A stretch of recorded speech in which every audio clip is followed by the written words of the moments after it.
Hi, everyone. My name's Philip Bloom. I'm the June and Simon Casey Lee Curator of the Chinese Garden and the Director of the Center for East Asian Garden Studies at the Huntington.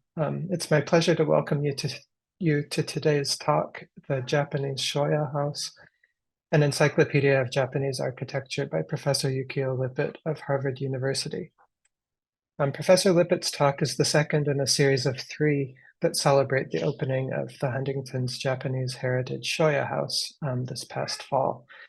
As many of you know, the Shoya House is a 300-year-old building that was relocated from its original site in Marugame, Japan, to the grounds of the Huntington. Conceptually, it's a many-layered project. It actually began very simply with an interest in introducing American audiences to the most common kind of garden in Japan, namely the domestic garden, something that's far humbler in scale and conception than the stroll, tea, and dry landscape gardens that now exist in many places across the US. Thanks to the Shoya's original location in a farming village, we also were interested in using this project to speak to agriculture's role as the foundation of horticulture and garden making.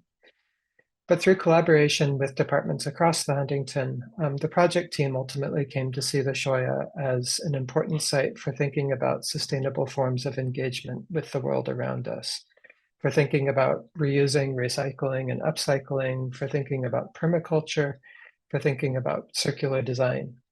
These were practices that were common in Edo period Japan, and they were ideas that were explored by our last speaker, Asby Brown, in November. From the beginning, it was also clear to the Huntington team that the Shoya was an unusually interesting piece of architecture, not because it's particularly rare or unusual in itself, but because it incorporates elements of so many different types of buildings and so many different architectural styles. We thought the building itself could become an important resource for teaching, for highlighting crafts like joinery and masonry, for showing different types of architecture, and for revealing how a built structure itself can exemplify sustainable approaches to living. So it's with great pleasure that I welcome today Professor Yukio Lippit to address the Shoya House's architecture. Yukio Lippit is the Jeffrey T. Chambers and Andrea Okamura Professor of the History of Art and Architecture at Harvard University. I'm not exactly sure how to describe his specialty other than to say that he's an expert in Japanese art history.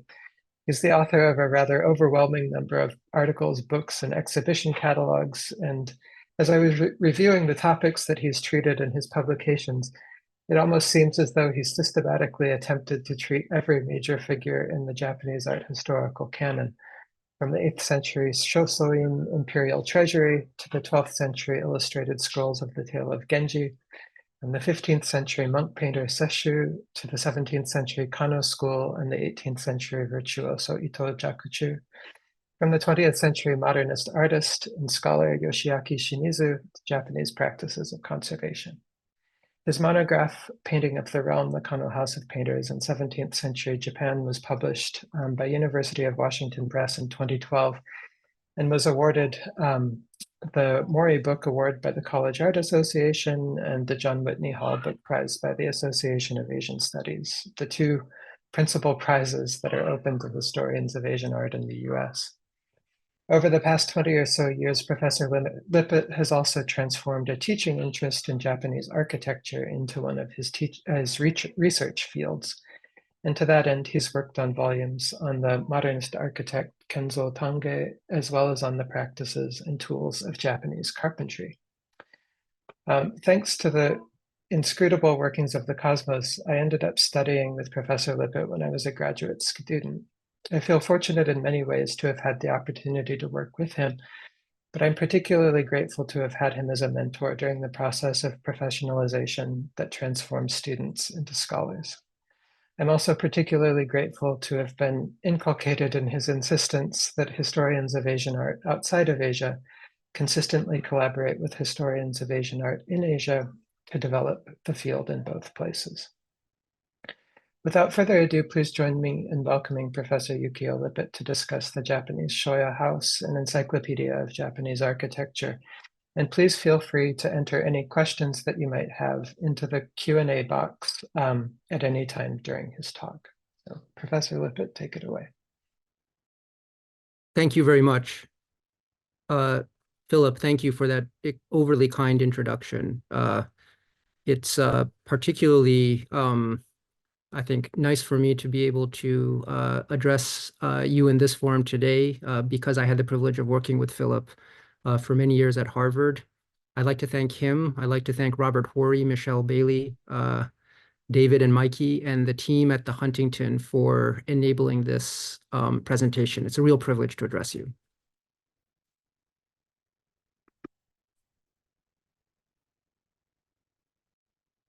So the pretext for this lecture is one with which I believe many in the audience are surely familiar. The Japanese Shoya Heritage House at the Huntington, just introduced by Philip Bloom. The structure is really a splendid example of a traditional Japanese house, one that dates to around the year 1700, originally located in the feudal domain, now city of Marugame in what is now Kagawa Prefecture on the island of Shikoku facing Japan's inland sea. Now, the Huntington House, again, as Philip Bloom just described, belonged to a shoya, a term that designates a village headman during Japan's Edo period. That is to say, the period between 1615 and 1868. The shoya could variously be in charge of collecting taxes, village administration, management of natural resources, could mediate between villagers and local lords or even the shogunate. Because Japan was predominantly rural at the time, and by most estimates, around 85% of the population lived in villages, Shoya had an outsized influence on Japanese society and daily life all over the country. In recent decades, the surviving houses of Edo period Shoya all over Japan have gained increasing attention for the unique ways in which they manifest and preserve many aspects of traditional Japanese architecture and daily life. And there are literally, dozens of really fine examples that I could show you. I'm just showing you a small selection here. The Shoya house in the Huntington, now well over 300 years old, was donated by the Yokoi family, who served for many generations as shoya in the area. It was donated to the Huntington in 2016, and this means that it was disassembled on site. Individual timbers were checked and examined and cleaned, transported to Southern California, and then reassembled by local carpenters and contractors. It is a remarkable process. Some of the tiles are new. The gatehouse and courthouse were newly constructed, and as Philip mentioned, the gardens and agricultural fields around the house are now being developed. So it is undergoing a renewal and really a rebirth in its new surroundings. It's truly an exciting project. Now, as a historian of Japanese art and architecture, I'm particularly excited by the opportunities presented by the Shoya House in its new setting for what it can teach us about the history and principles of residential architecture as they developed in the Japanese archipelago. And that's the subject I'd like to address in today's presentation, to consider some of the many ways in which the Shoya House showcases in some cases beautifully, in others subtly, but always meaningfully, many of the general principles of Japanese residential architecture that developed over time in the pre-modern era. And indeed, in this regard, the Shoya House can be said to be a veritable encyclopedia of Japanese architecture and its principles. Let me say a few more words about this idea before elaborating on some of the themes of the presentation. By Japan's Edo period, again, which begins around the year 1600, 1615, the archipelago was represented by many different typologies of residential architecture. There were shogunal palaces, aristocratic villas, tea houses, townhouses known as machiya, farmhouses or minka, and so forth. Now, some of these architectural forms are newer than others, but all were increasingly kind of mutually influencing one another, increasingly sharing common characteristics as the Edo period progressed. The houses of Shoya were no exception. But Shoya were even more the sites of intermingling of these various typologies than other kinds of residences, perhaps because of the way in which the figure of the Shoya was positioned socially. The Shoya lived among commoners and farmers, but was an administrator who interacted with lords and even shogunal officials, and was sometimes even given the status of samurai. This could vary. Thus, the figure of the Shoya cut across some of the status distinctions that typically characterized Edo period society. And even though Shoya houses in different regions had distinct architectural features, as the Edo period progressed, because of the publication of carpenters' manuals, and also because of the regular back and forth attendance of all domainal lords in Japan between their home domains and the shogunal capital of Edo, a shared architectural culture gradually emerged during the mid-Edo period, during the 18th century, precisely when the Huntington Shoya was constructed. And this culture is best embodied by the houses in which Shoya themselves lived. So this shared architectural culture can be witnessed in the Huntington Shoya. And in my brief time today, I'd like to introduce some of the many ways in which the Shoya house relates to some of the more general attributes and principles of traditional residential architecture in Japan, which I've listed here. These themes include timber frame architecture, shoin, which is a type of architecture associated with the elite warrior status groups, the practice of floor sitting and of shitsurai, or occasional furnishing, the feature of semi-partitioning of a large space found in the Shoya, the influence of both the farmhouse or minka and skiya architecture, and finally, the role of the carpenter or daiku. I'd like to try to touch upon all of these themes in what follows. So let's get started. The first is a theme that perhaps needs no elaboration, but is nevertheless crucial to how we understand pretty much every aspect of this house, and that is timber frame architecture. The fact that all traditional Japanese architecture is framed with wood. In this regard, Japanese architecture can be understood as part of a larger East Asian dendro-architectural commons, in which wood was the basic building material for most architecture throughout the region. But whereas China and Korea also had an abundance of stone and even brick, Japanese architecture is distinguished by the degree to which it was overwhelmingly reliant upon wood as the basic structural material of all building. Now, stone was used for castle wall foundations, and you find it in prehistory in the mausolea of the Yamato kings. But otherwise, it was sparingly used in most residential architecture, really only for the foundation and for use in the garden as a decorative item, if at all.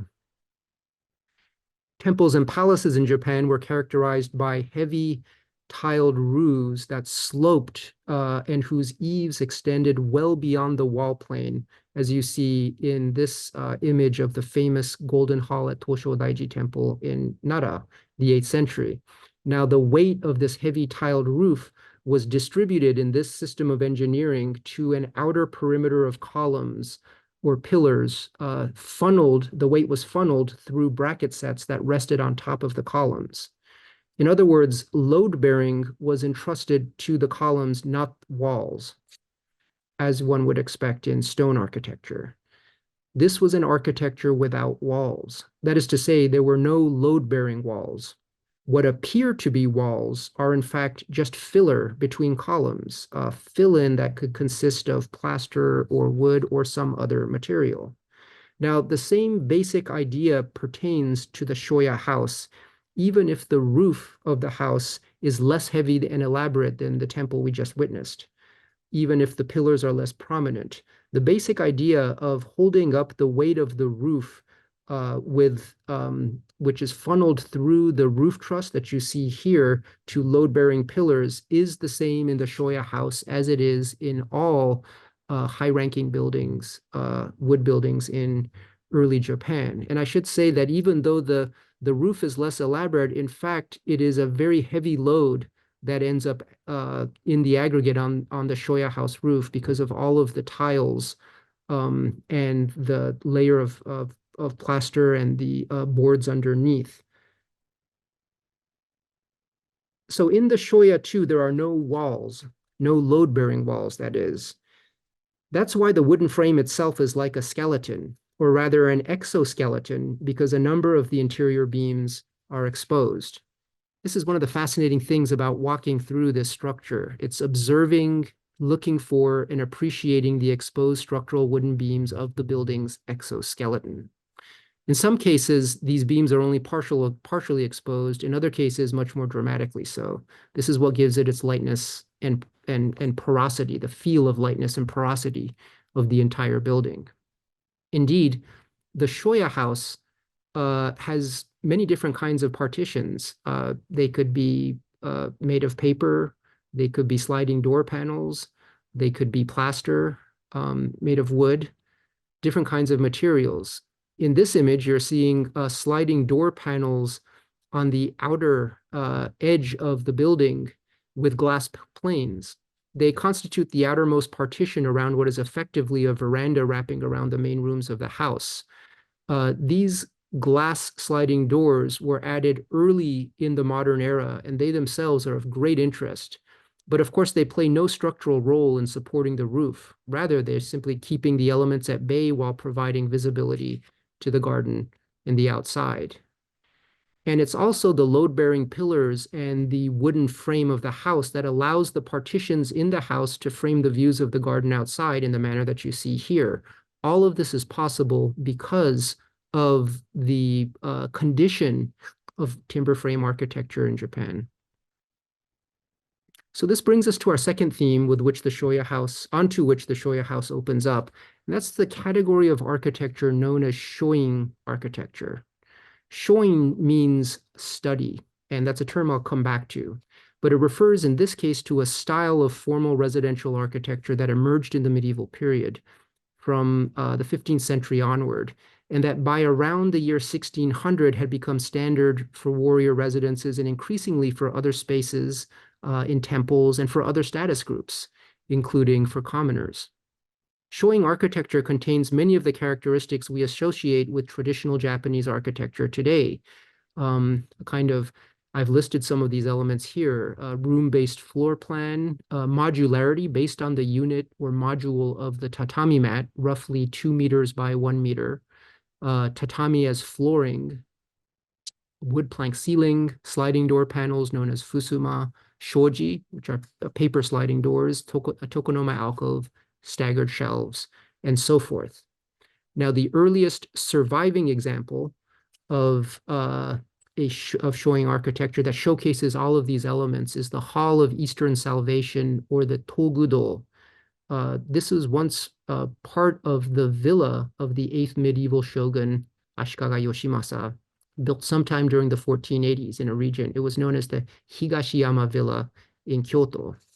Now, a floor plan of this hall shows that it was divided into rooms with partitions, which is a feature that had only become regularized in really the 15th century. Inside, you can see one of the hall's most famous rooms, which was believed to be a personal study and occasionally used for the tea ceremony of the Ashikaga shogun. And you can see here some of the features we've just described. So partitions such as sliding door panels, shoji, you can see tatami flooring. You can also see that there is a built-in desk, there is a alcove and staggered shelves. If you look at the ground plan of the Huntington Shoya house, you see that the design of the house follows the same basic logic of shoin architecture, such as what we just witnessed. It is room-based.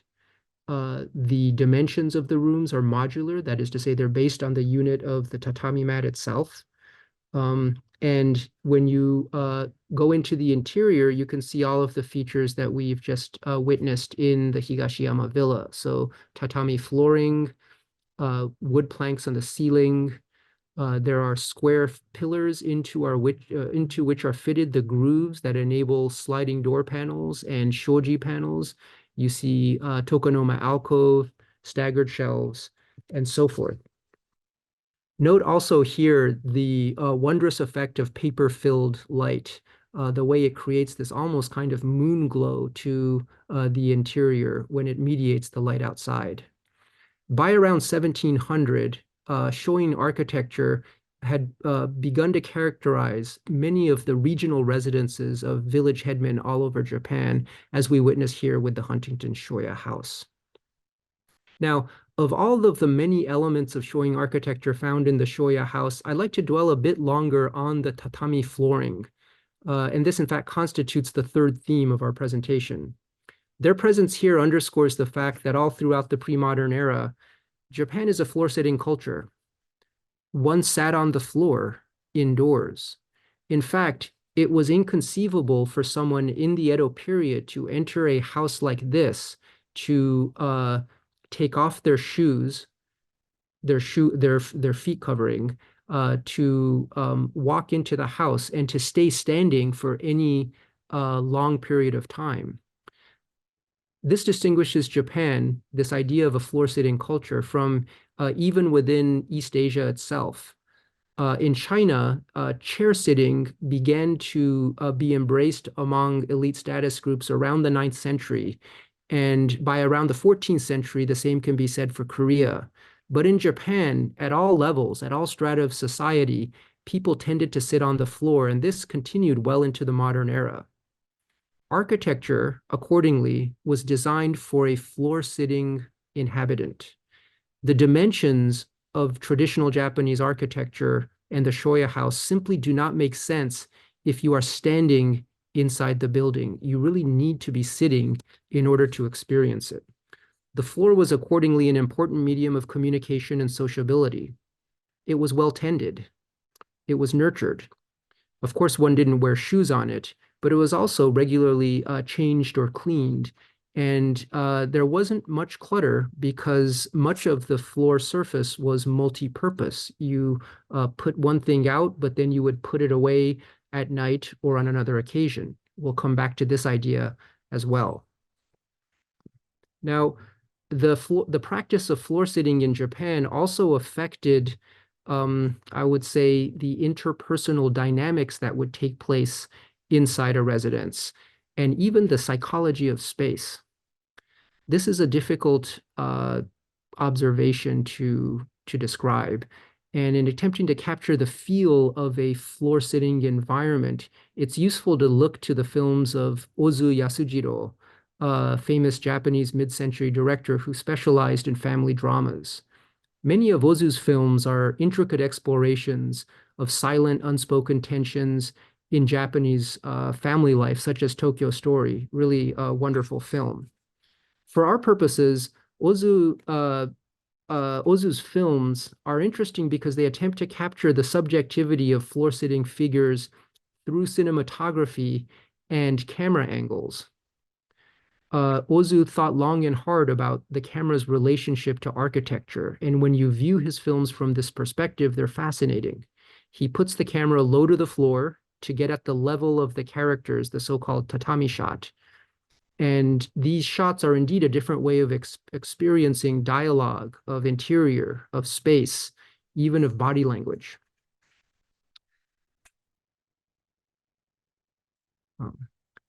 What's fascinating about the Huntington Shoya house is that if you imagine it with certain items of furniture, the psychology of the space can indeed be transformed.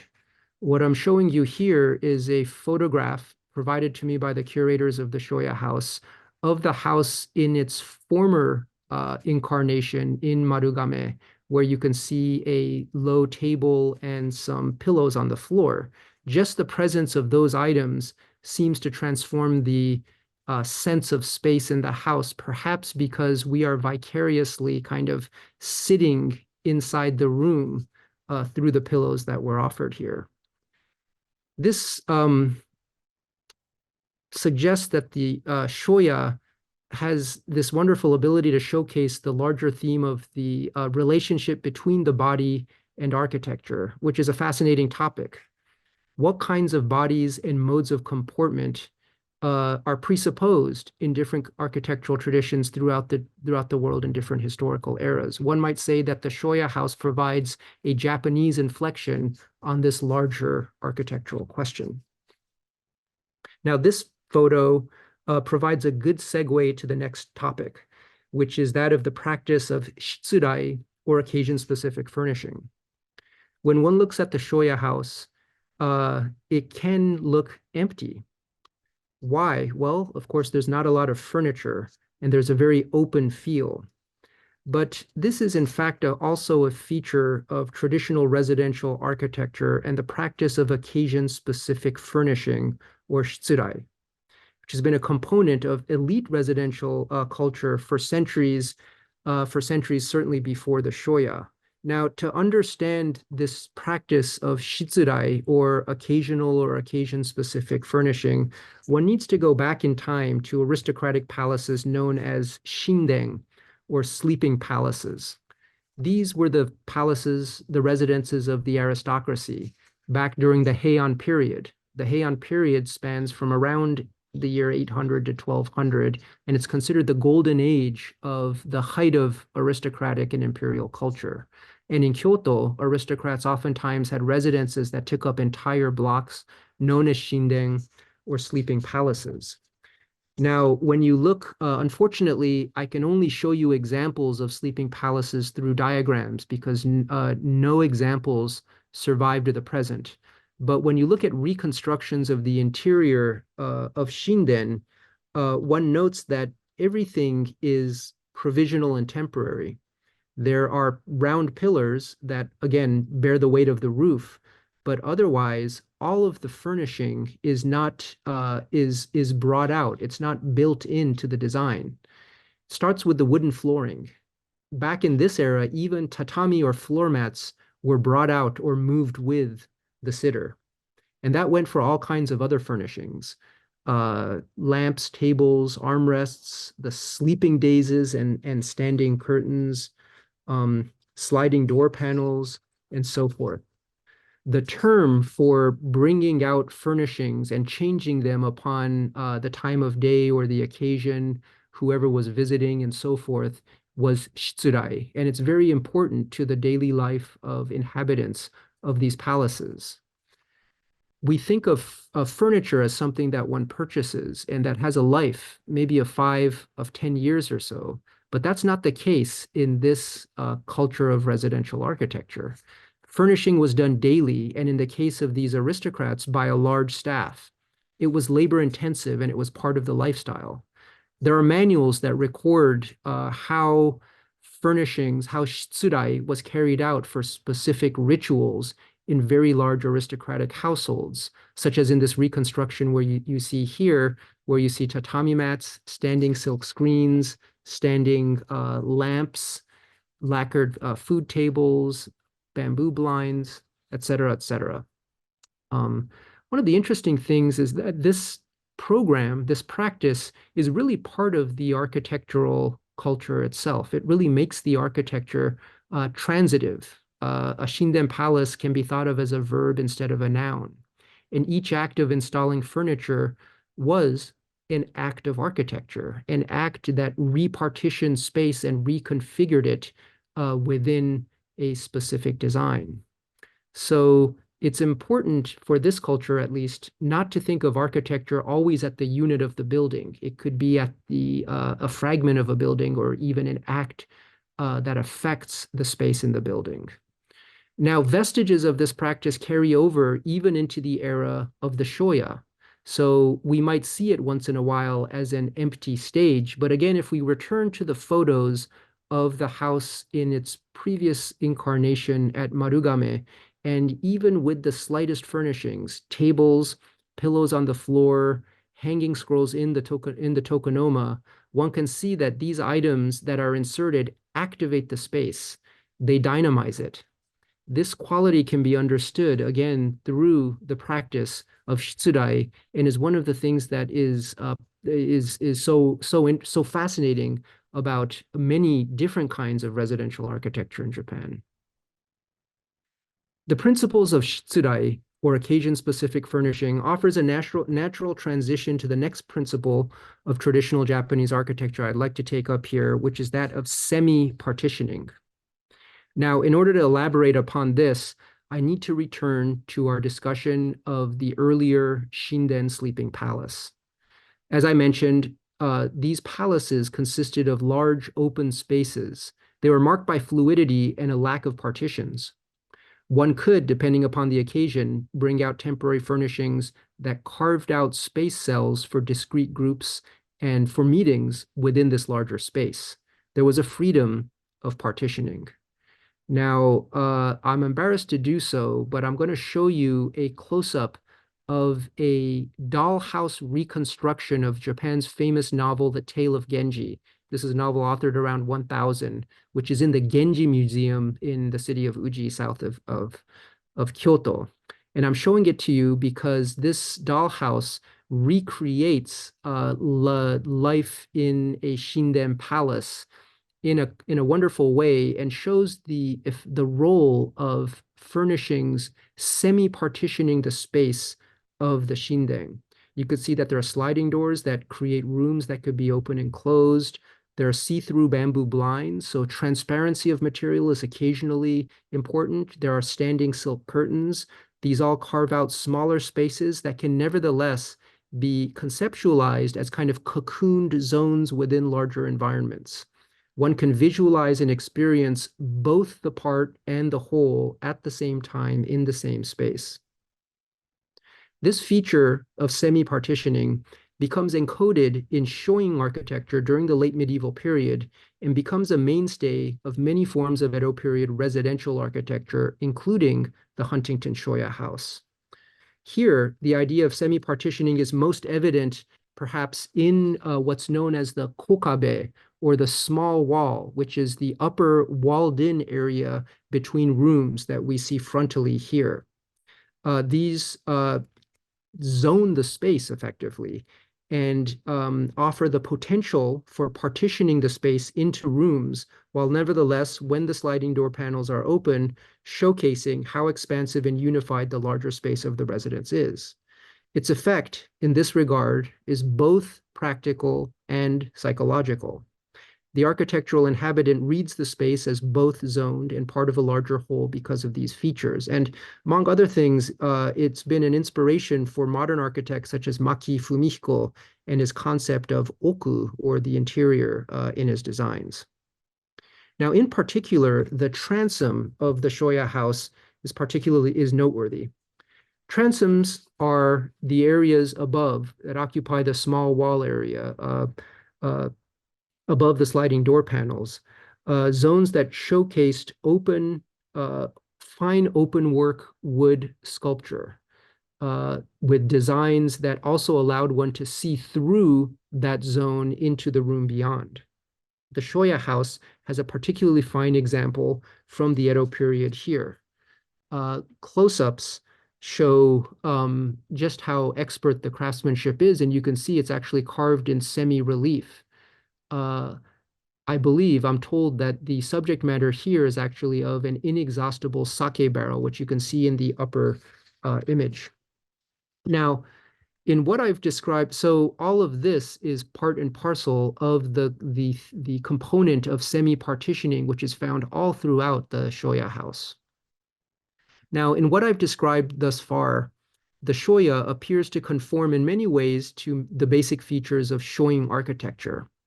But there is another distinguishing typological element of the Shoya, which merits notice here, and that it's incorporation into the basic structure of shoin architecture of elements of the Japanese farmhouse, or minka.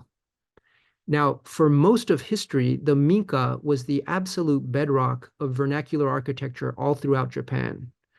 The minka farmhouses were residences in which one lived and worked. One of their primary characteristics was they were built, no matter what the region, with readily available materials, typically locally available woods from the mountains and thatch from rice planting or other kinds of harvests, reeds from the riverbeds, and so forth. The resulting appearance harmonized with the natural landscape around it and was typically dominated by a thatched roof, as you see here. Now, the roof was constructed without use of the complicated joinery associated with elite architecture or machiya townhouses. Roughly hewn timbers simply lashed together to form the framing of the roof. Then thatch was placed on top. This was simple, but it had a logic. Re-roofing was done in villages by everyone in the community, not by specialists. So the techniques for roofing had to be mastered by everyone in the village. Everyone in this regard was an architect. It may be that the original roofing of the Shoya house itself was of thatch, which would suggest that it was more proximate to the type of the farmhouse initially than it is today.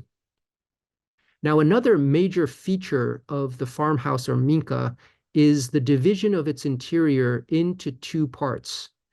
One part consists of an earthen floor or doma. This is the workplace. The other part, the raised area, has tatami mats, and this is the primary living space. This division into two parts was universal to all minka. That's because many of the aspects of farm life, such as livestock, actually moved in with the family in the winter. Animals moved in. One imagines it was cozy. There was a fire in the hearth. Smoke fumigated the thatch of the roof. In fact, when many minka farmhouses were moved into museums in the post-war period, fires were, of course, banned.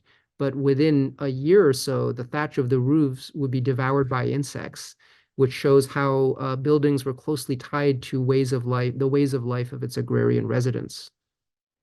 Now, it's no accident that the idea of the doma was incorporated into Shoya residences. Here, we're looking at a ground plan of the Shoya house. And although the Shoya is not a farmhouse, you can see that the zone to the right, which is darkened in, all consists of doma. And this would have been a familiar way of structuring a residence, of offering a continuity between outside and inside. And this was the area. We are now standing in the doma of the Huntington Shoya, looking into the raised tatami-floored portion of the residence. And this would have been the part of the doma where household functions more appropriate to sturdy flooring, such as cooking, would have taken place, and also would have designated the way in which commoners entered the Shoya and interacted with officials seated inside. It thus designated a status differentiation. It made it visible. If one looks at the front of the Shoya house, there are two residences. The one on the left is for high status people, and the one on the right would be for commoners. And yes, the doma is, of course, the origin of the genkan entryway in modern Japanese residences, where one takes off one's shoes before entering. Let's move on to the next theme. Another principle of Japanese architecture manifest in the Shoya house are elements of refined rusticity known as sukiya, elements of sukiya architecture. Sukiya architecture developed out of the culture of the tea ceremony, or chanoyu, during the late 16th century. It's exemplified by a number of famous tea houses, of which I'm showing you one here, the Place of Eight Windows, designed by Kobori Enshu in the 1630s. Structures such as this showcase kind of characteristic features of sukiya tea house architecture, which is predicated upon the concept of refined rusticity. In this type of architecture, one has earthen walls, one has pieces of wood that convey a sense of being found objects. There are unfinished pieces of wood that are kept round and sometimes for which the bark isn't completely stripped. In fact, sukiya architecture reverses the traditional relationship between the status of the building and the degree of finish of its individual components. The more the individual components are unfinished, the higher the status of the architecture in sukiya structures.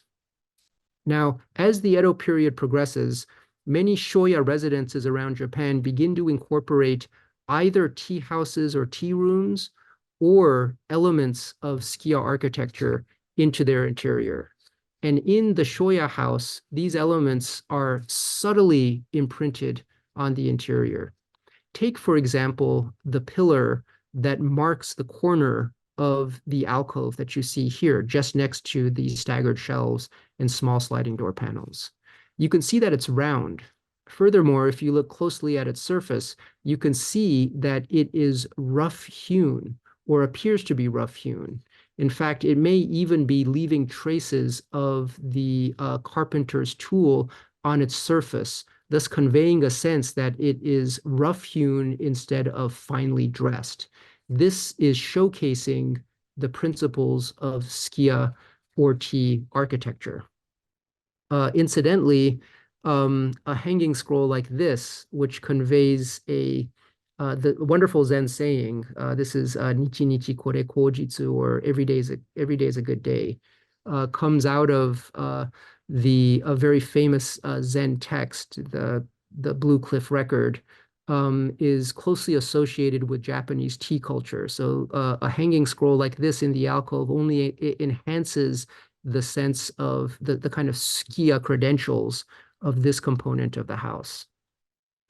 But one might say that Sukiya elements are probably most apparent at the Huntington Shoya in the garden.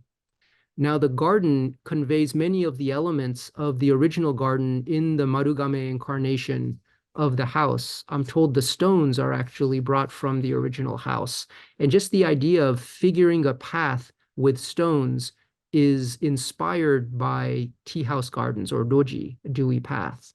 Now, the role of the tea house garden was to stage the approach to the tea house as if one is coming upon a rustic thatched hut in the mountains, in the wilderness.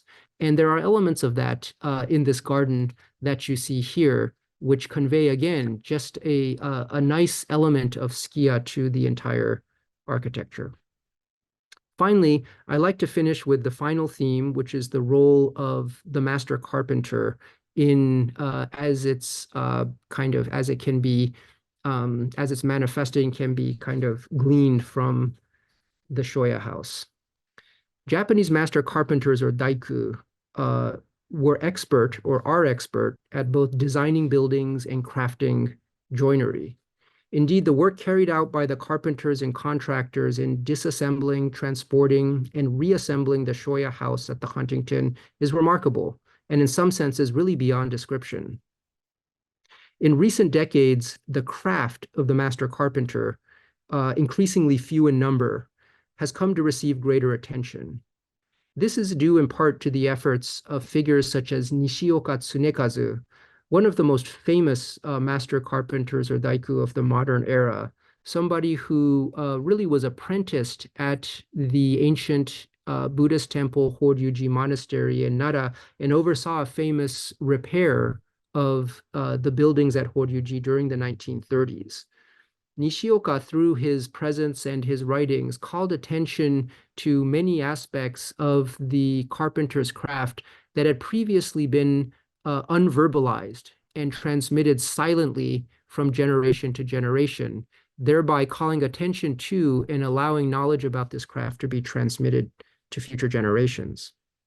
Now, the Shoya house both is a tangible artifact that is the result of the expertise of carpenters, but it also manifests the embodied legacy of design and craftsmanship represented by this tradition.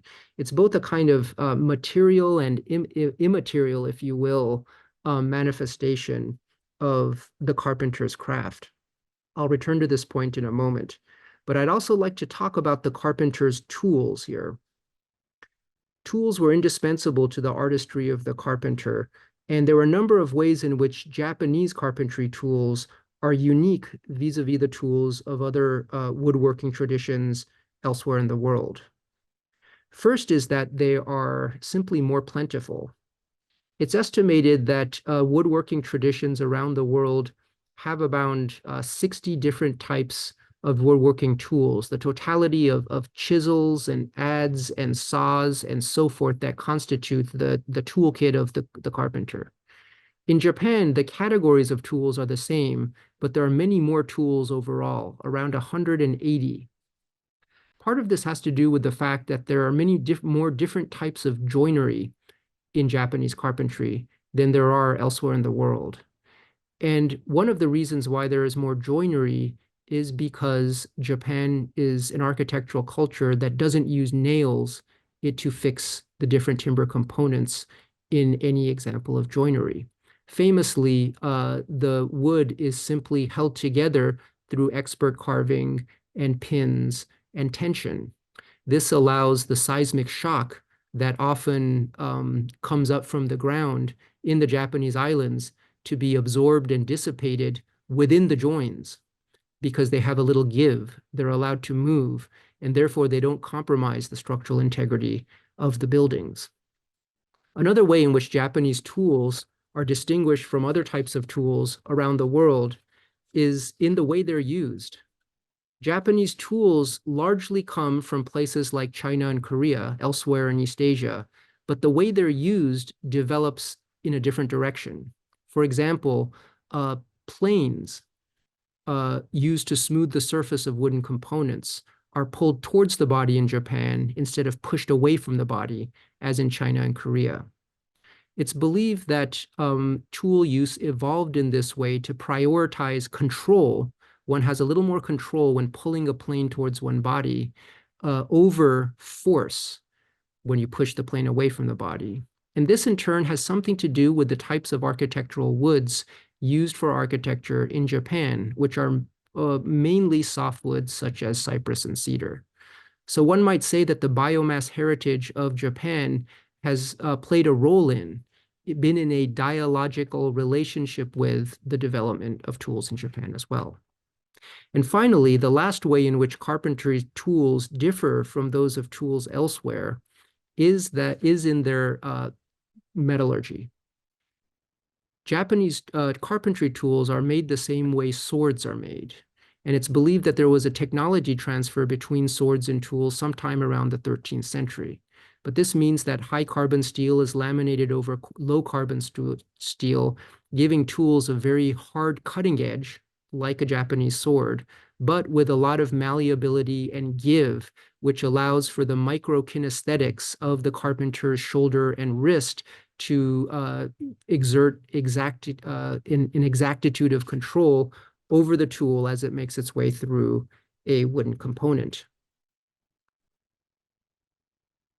Now, these tools, in conjunction with the expertise of the master carpenter, are profoundly important to the achievement of even a basic example of shoin architecture, as we have with the Shoya house. We think of cultural memory as being manifest in objects, but it's also manifest in artistic and artisanal practice. It's embodied memory. And the Shoya house in this regard, again, is both tangible, as a tangible manifestation of a tradition, but it's also a manifestation of the kind of intangible, lived cultural memory it's an encyclopedia of the embodied craft of the Japanese carpenter as well. By way of conclusion, I'd like to make a few observations about the way in which the principles embodied by the Shoya house are kind of transmitted and not transmitted into the present. Although Japanese residential housing has changed dramatically in the modern era, certain aspects of traditional Japanese life, as manifest in the Shoya house, were present even into the post-war period, even in public housing, such as danchi that you see here. These are photos of the Hasune danchi, famous public housing project from 1957, in which you see tatami flooring, sliding door panels, and so forth. Please keep in mind, this is public housing here. But increasingly, these elements are vanishing, and even the Japanese themselves, if one wants to experience kind of authentic daily living in a traditional environment, mostly has to travel to traditional inns such as ryokan or refurbished townhouses such as the Machiya townhouse Airbnb in Kyoto. Now, today, the best way to understand and encounter and experience the principles of Japanese architecture overseas has been given a great boost by the presence of the Huntington Shoya. And somehow, spending time in this house, one gets sucked into that world. Um, the Huntington Shoya house, in this sense, can be said to preserve not just the features of this component of Edo's built environment, uh, but also a way of life, and even a way, perhaps, of thinking about the world. Thank you very much.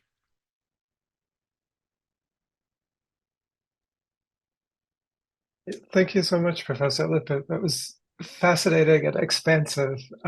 You could practically write a whole book about Japanese architecture based on what you presented just about this house. Not surprisingly, your talk has already generated literally dozens of questions. So we'll just get started. One question that came up multiple times is where were the pieces of movable furniture stored when they were not in use? If furniture is constantly being moved in and out for different functions, where do you hide all of it? Well, that's a wonderful and very practical question. So there are certainly the stock of furniture is kept in storerooms within the the compound of Shinden palaces. But also, if you look at townhouses and Shoya houses, there must be places, closets, attics, so forth, where they're kept. But one of the interesting things about this is the nature of the furniture itself, because most traditional furniture lends itself to compact storage, whether it be a folding screen, which of course folds and unfolds xylophone-like, or traditional food trays, which are stacked in such a way that they become columnar and therefore compact. And so this is an interesting feature that's really built into the design of traditional furniture spanning centuries.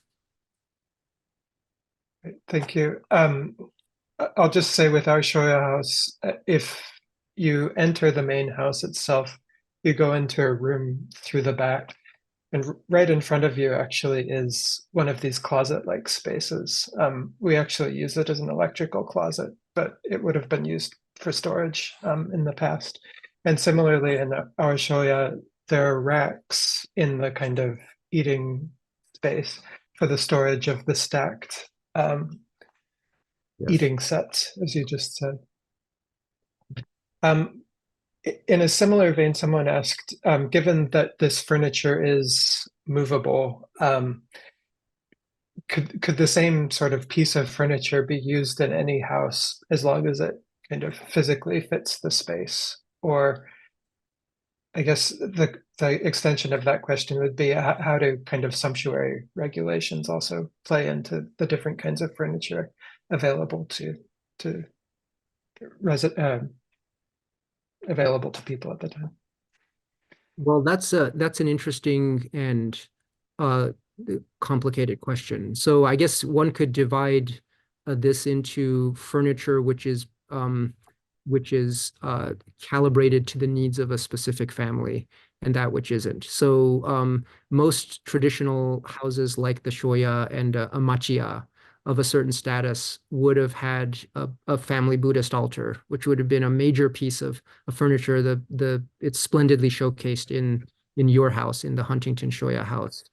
And in fact, Japan is depopulating in the countryside, and one of the very sad phenomena that's recently come out of this is that there are a lot of Buddhist altars that have to be kind of thrown out. You know, they're the ancestral homes of lots of families, but when the family line dies out or the descendants choose not to live in the traditional family home, then what to do with the Buddhist altar. Well, there are many cases. In fact, there are photos online that one can find of Buddhist altar graveyards where they're taken to the local temple and the temple doesn't know what to do with them. So they kind of they have a ceremony and then they essentially burn the Buddhist altar.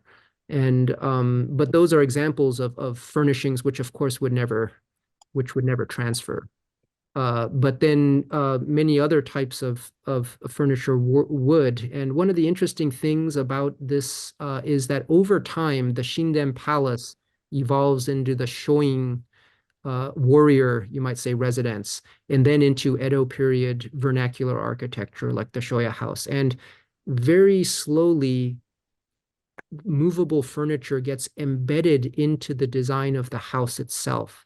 So in the warrior residence, you have staggered shelves and a fitted desk, which is essentially kind of encoded into the house. And you see that in the Shoya house.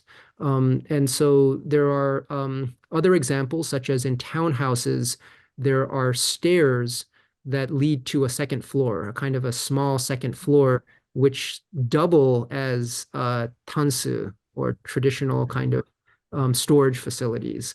And they're really kind of wonderful, oddly shaped stair tansu, for lack of a better word. And those are essentially built into the design of the house as well. But all these other elements, tables, sitting pillows, and so forth, could certainly be taken to another house and used just as well. Thank you very much. Several people also asked about the heating and cooling of such residences. How was heating accomplished? Well, it's a big issue. There's a very famous 14th century literary text in Japan that states that Japanese homes need to be built for the summer, which means that it's far more important that the design of the house be allow for proper ventilation and cool in the summer than be warm in the winter, because there are ways of local space heating and so forth. But there's no feature like in Korean vernacular architecture where the floor is warmed or so forth. It's all local heating. And that's an important question because it means that part of the shitsurai, or occasional furnishing, of a house that gets transmitted to the Edo period concerns um, partitioning the house on the outside throughout different seasons in different ways in order to keep out the cold or to keep in the heat or to ventilate. So this is true of Shoya. It's also true of townhouses in the city, where you typically a house would stock bamboo blinds and more sturdy shoji or sliding doors, or even the outer wooden doors for when it rains. You can't have rain. You can't have it raining on sliding door panels made out of usually of paper. So the house has a stratigraphy of different layers on the outside that's part of the occasion or season specific partitioning of the house, of the interface of the inside and outside of the house, which has to be tended to. It's a lot of work. Elderly Japanese today who grew up in a traditional house are used to this as part of the rhythm of the calendar year, and it's a lot of work. So there were both portable braziers and also built-in braziers, or no? Sorry, I forgot to. Yes, the braziers were there were both, but they were a very important part, of course, of the heating of the house. I mean, they're still a feature of many houses today even. But that was the primary source of warmth in the winter. That and simply layered clothing. But it's very interesting to think about the fact that people were really much more concerned about the summers, um, for good reason. If anyone's traveled to Asia recently, yeah, both the humidity and the heat. Right. Thank you. The other question that came up multiple times is about privacy in these houses, given that there are sliding, very thin doors. How is how is conversation not overheard and how are other activities not overheard in such a house? Is there even a concept of privacy for such when living in this kind of environment? That's such an interesting question. And I think recently some of the more sophisticated ways of thinking about, for example, classical literary texts like the Tale of Genji have tried to take into Mhm. account the interpersonal dynamics of a speech act and a speaking environment and who's listening in and how ladies in waiting and attendants are all kind of part of the, the eyes and ears of the house essentially. So probably it's I think it's really difficult to describe, Philip, the because we're so stuck within this sliding scale between private and public. But do we call it so no, it was not very private, especially in a house with a large family, intergenerational uh, family unit. But it could be, and these were, we have to imagine extended families, right? These are, of course, not kind of post-war nuclear families living here, but these are large extended kind of kinship units with attendants in a Shoya house. So, do we call it the radical transparency of, certain types of corporate culture in the present? That seems inappropriate. Um, but it's not, but it certainly wasn't something like a private environment either. So I think that's a really interesting question, but I don't know if we have the tools to really put ourselves in that kind of environment, given that we're so formed the culture of private and public. That's great. Thank you very much. That's a very thoughtful and thought-provoking response. Um, Another question that came up is about the sourcing of the materials for this house or for other such houses in Japan. Would timber have been gathered locally? Would it have come from specifically designated forests? Would things like the tatami mats have been created on site? Would they have been created in the village? Would they have been had to have been purchased from elsewhere? What can you talk about the kind of supply chains that were necessary for a house like this? For a house like this, I think one imagines that around the year 1700, the materials would have been locally sourced.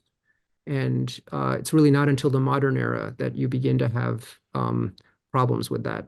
But I think what we can say is that from the Edo period onward, from 1600 onward, those residences that aspired to have sukiya elements, that is to say, elements of refined rusticity, tea house elements, would have trouble procuring locally a lot of those materials. This is very ironic, but for example, prized wood, which showcased wood grain, was an important component of Skia architecture. So you couldn't just use the local red pine, but you might want to get Zelkova, which might be something that you have to get all the way from the Northeast, that's prominent in the Tohoku area or somewhere else. The reason why that's ironic is because the conceit of Skia architecture is that it is made out of humble local found materials. But oftentimes we know that those materials were difficult to procure, and one had to go far and wide searching for them. In a somewhat related vein, there's a question about the, I don't know if it's a contradiction or what exactly in Skia architecture about the place of rough-hewn components. So, specifically, given that certain timbers might have traces of their crafting or might have bark remaining, how does that square with the notion of the high quality craftsmanship of Daiku and other craftspeople? It's a very interesting question. And in fact, nothing, when you speak with carpenters, traditional carpenters, they'll say that nothing is more difficult than a tea house because the joinery of the tea house requires um, maintaining the appearance for the timber components of a kind of natural kind of you know uncrafted quality. And so what it essentially is purposeful undercrafting. So what modernists would call descaling, essentially. And there's a great example actually in the Shoya house with the round pillar, the wonderful round pillar at the corner of the tokonoma. At the base of that pillar, it becomes square, right? So it is literally fitting a peg into a square, the opposite of fitting a square into a peg. But that requires actually very precise cutting at that bottom edge. And that zone, if you have just a detail of the bottom portion of that pillar, that says volumes about what a tea house carpenter has to do to build pretty much all of the components of the tea house. So it is I don't know if contradiction is the word. It is a kind of a refined rusticity, and the standards for conveying this kind of laissez-fairness become very high during the Edo period. So it becomes truly refined, and not for everybody. So you see different degrees of incorporation of Skia architecture, and you don't want to do it poorly. Uh, I should have started this with this question earlier, but I'll ask it now. Could you describe what a tatami mat actually is? It's a term we've all heard, but what actually is it as a physical object and also as a spatial unit? That's actually a more challenging question to answer than one might think, because Mhm. I spent an hour describing it as a basic modular unit and a unit of flooring. But in fact, nothing in the pre-modern period was more variable within the material profile of a Japanese house than the tatami mat throughout Japan. So famously, the tatami mat as a unit, I said roughly measures between 2 meters by 1 meter, but actually the measurements differed most famously between Edo and Kyoto.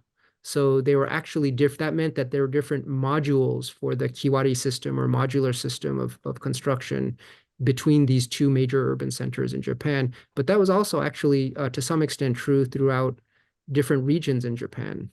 So because they were based upon local traditions of craftsmanship, and people had different ways of kind of determining dimensions, but those things get evened out and unified over the course of the Edo period with shogunal construction. So the shogunate develops a large bureaucracy for big projects, but at the local vernacular level, there's lots of variation.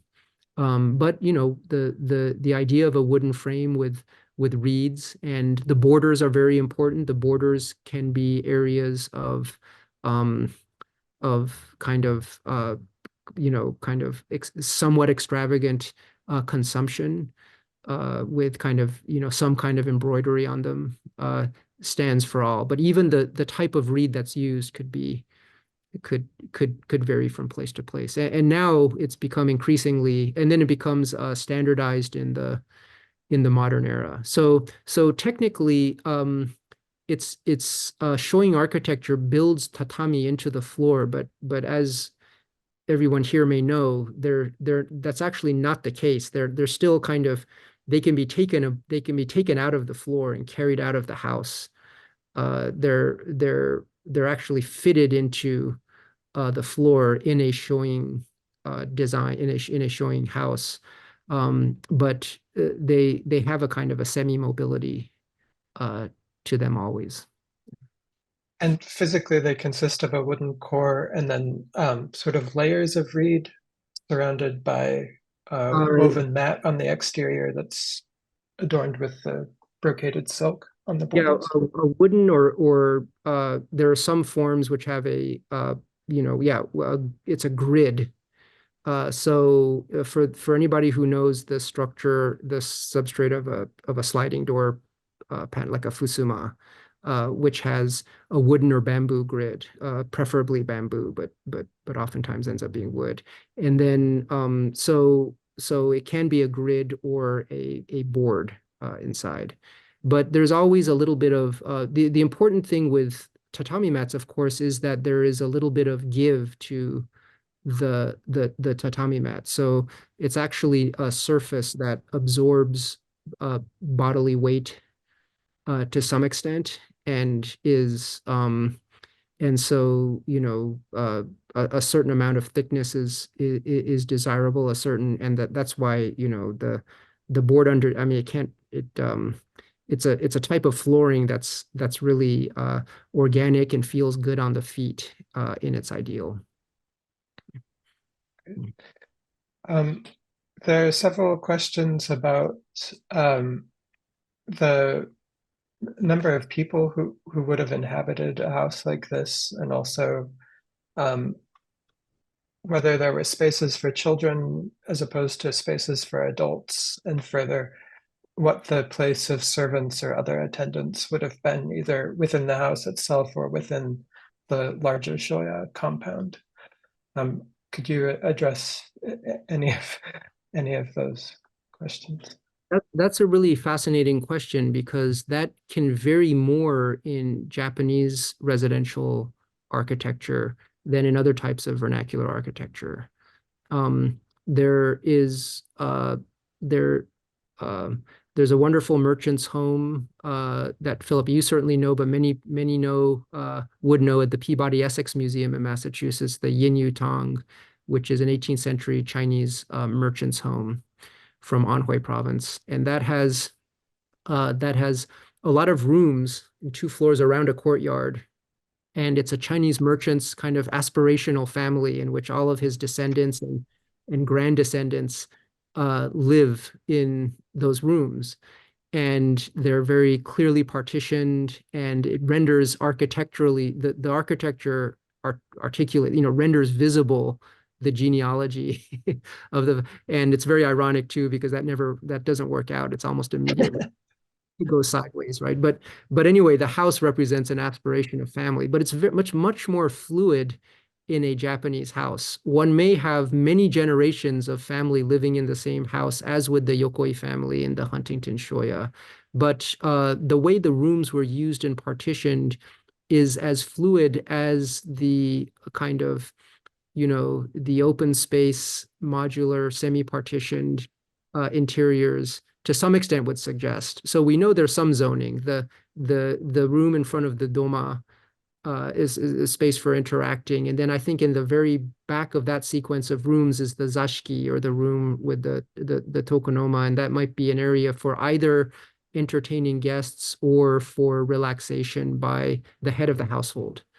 And so in my understanding of kind of Edo period residential practice will be that would not be a space that children would be kind of running around, let's say, even though you see that in kind of televised period dramas and historical dramas in Japan, in the Edo period. But in the modern era, that certainly comes in.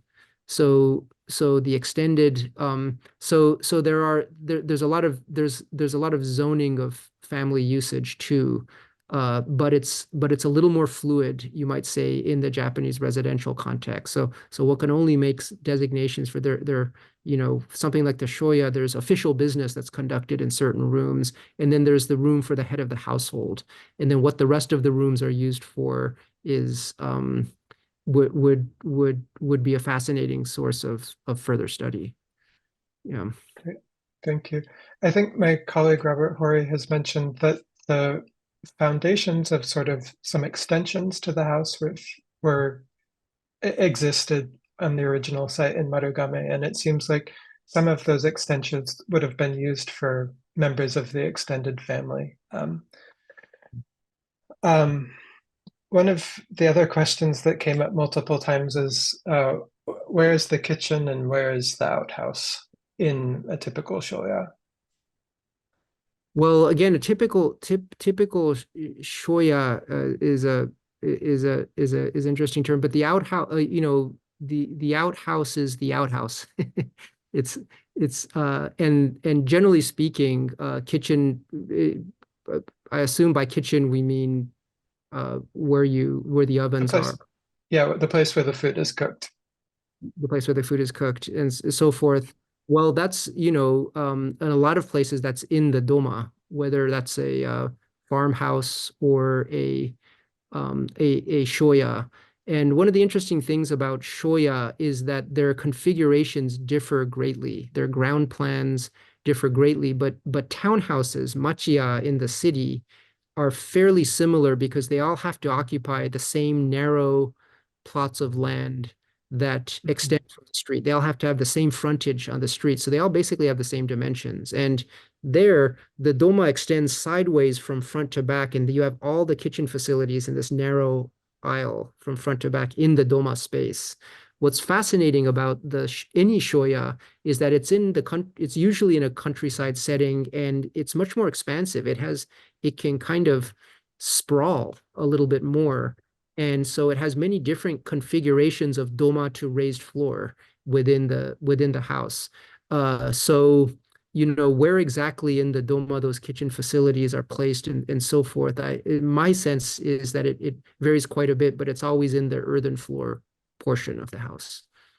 Yeah. Thank you. Are there either prints or illustrated books from the Edo period that give a good sense of kind of interior furnishings or the of a residence like a shoya? Oh, well, Are there period resources you would recommend? there are a couple of layers to that question, but in terms of architectural manuals, Edo is a golden age. In fact, it's been said that that there are more and there's more variety and volume of architectural manuals in Japan than any other architectural culture in the early modern era anywhere else in the world. There's a real deluge of printed manuals from the 17th century onward. That's because there was great need. There was a lot of building, and there was a lot of building in the countryside, where people aspired to kind of take on the trappings of fine shoin and skia architecture in the cities. And that's why we can talk about not exactly a unified, but a kind of an increasingly shared architectural culture across different regions of Japan by the mid-Edo period, is in part because of these publications. So one of the most famous is known as Sho, or Craftsman, and that's a manual that is published in modern Japanese in an annotated translation, and it's fascinating to flip through because and one of your former colleagues, Philip, Mark Erdman, now teaching at the University of Melbourne, has uh, has been hoping to translate that into English. So we're all hopeful. But that's a truly fascinating manual because it goes through the many different typologies of residential architecture, but also details. It has an abundance of illustrations of details. And as we go, what these end up doing is there are no manuals of Shoya houses per se, but there are lots of manuals which have components like how to treat the tokonoma alcove or the transom, just models of transoms. In fact, that becomes a small subcategory of manuals, and even print designers such as Hokusai design and publish them. So those help us understand how some of these imagery gets shared. And then there are, yeah, whereas you can find component things about nail covers, about gardens, about different aspects of the components of the house. So there's a very rich literature. Great, thank you. I'd like to end with a couple of questions that I think you and Robert might be able to address well in tandem. So Robert, if you're available, please join us. The one, so the question is multi-part. So how was the location and the direction of a house like the Shoya determined in its original site?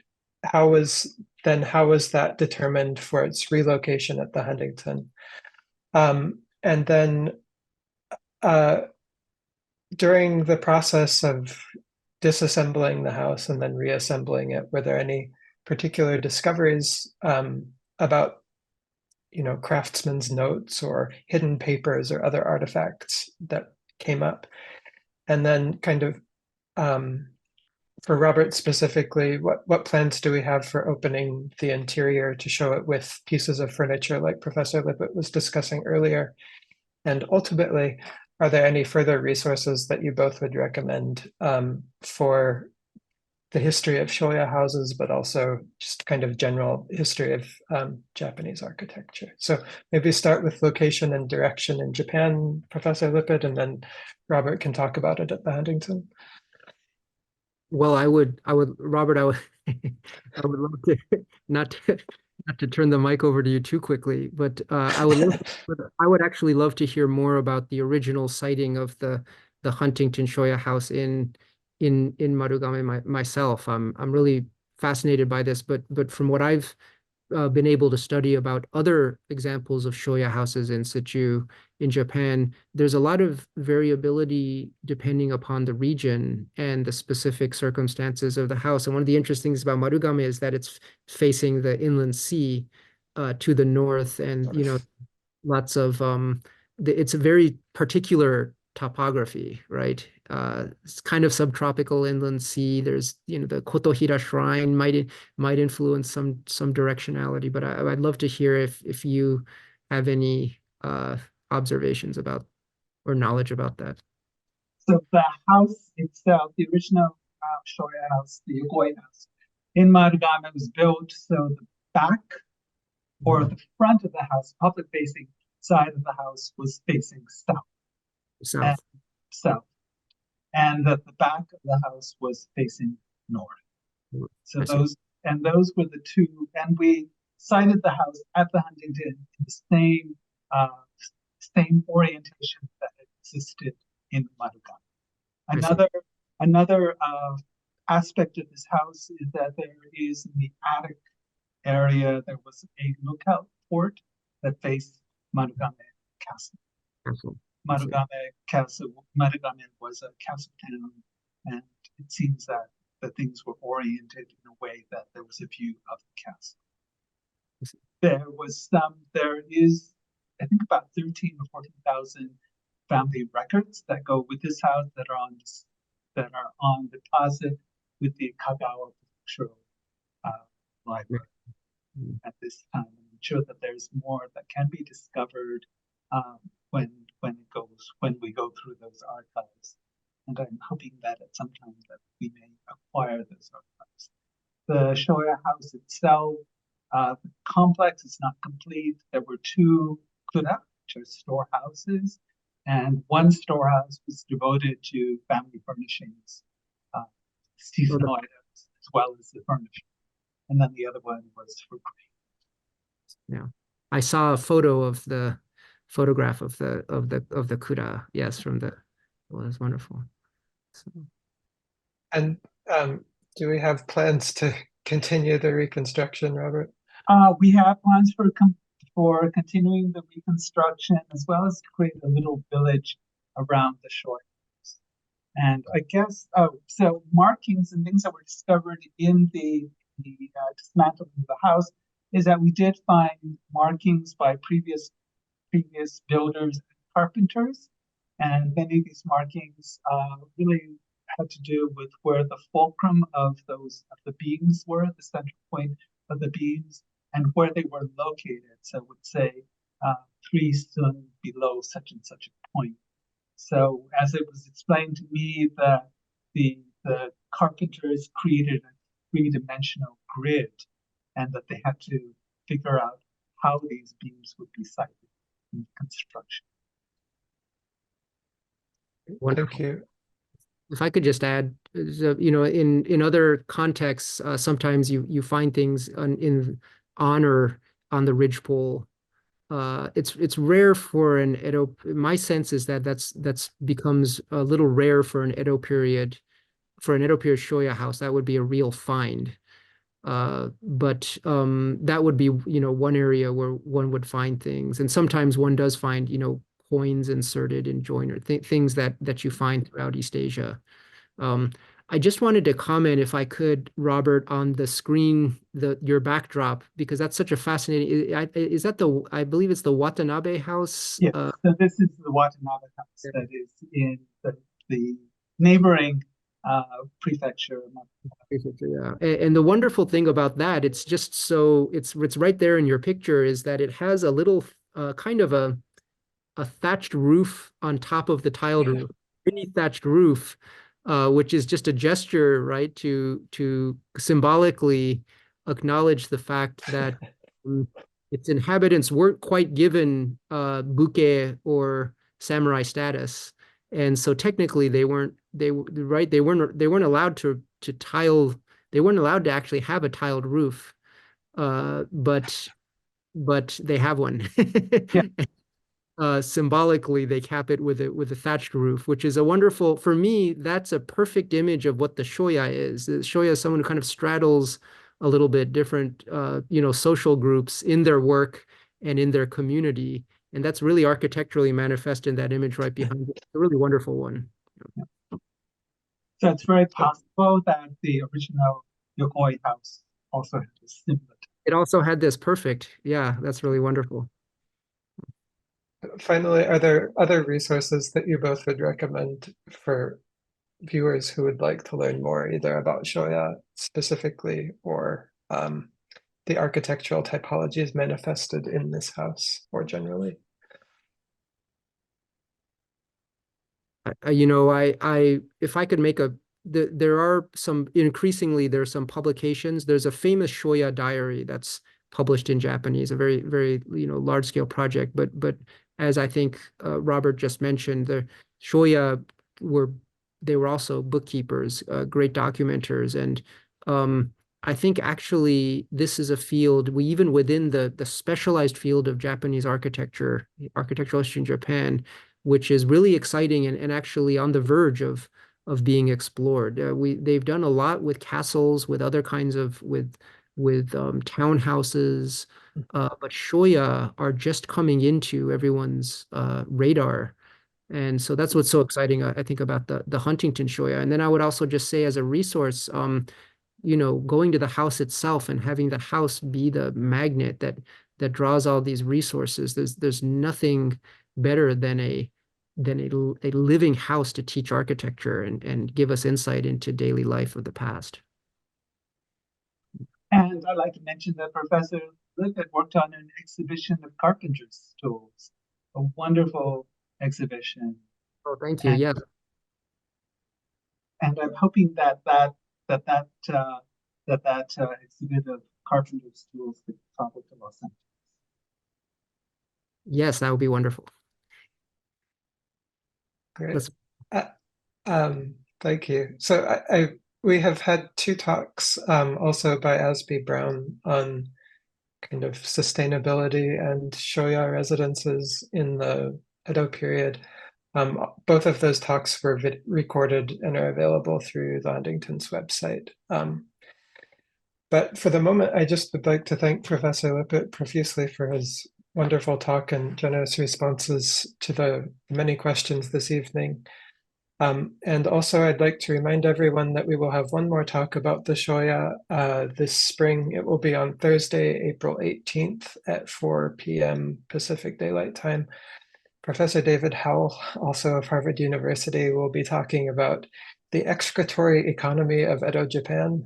So the use of excrement to make a kind of to sustainably produce and feed sustainably produce vegetables to feed the growing populace of the metropolis of Edo. It should be a fascinating talk as well as quite funny. His talks about excrement tend to be hilarious. So I hope you'll join us. That will be given in person in Rothenberg Hall, but will also be broadcast live on YouTube, and a recording will eventually be made available. But again, Professor Lippit, thank you so much for joining us and for sharing your insights into the Shoya and into Japanese architecture more generally. Great. Thank you. Thank you, Robert. Thank you, everyone.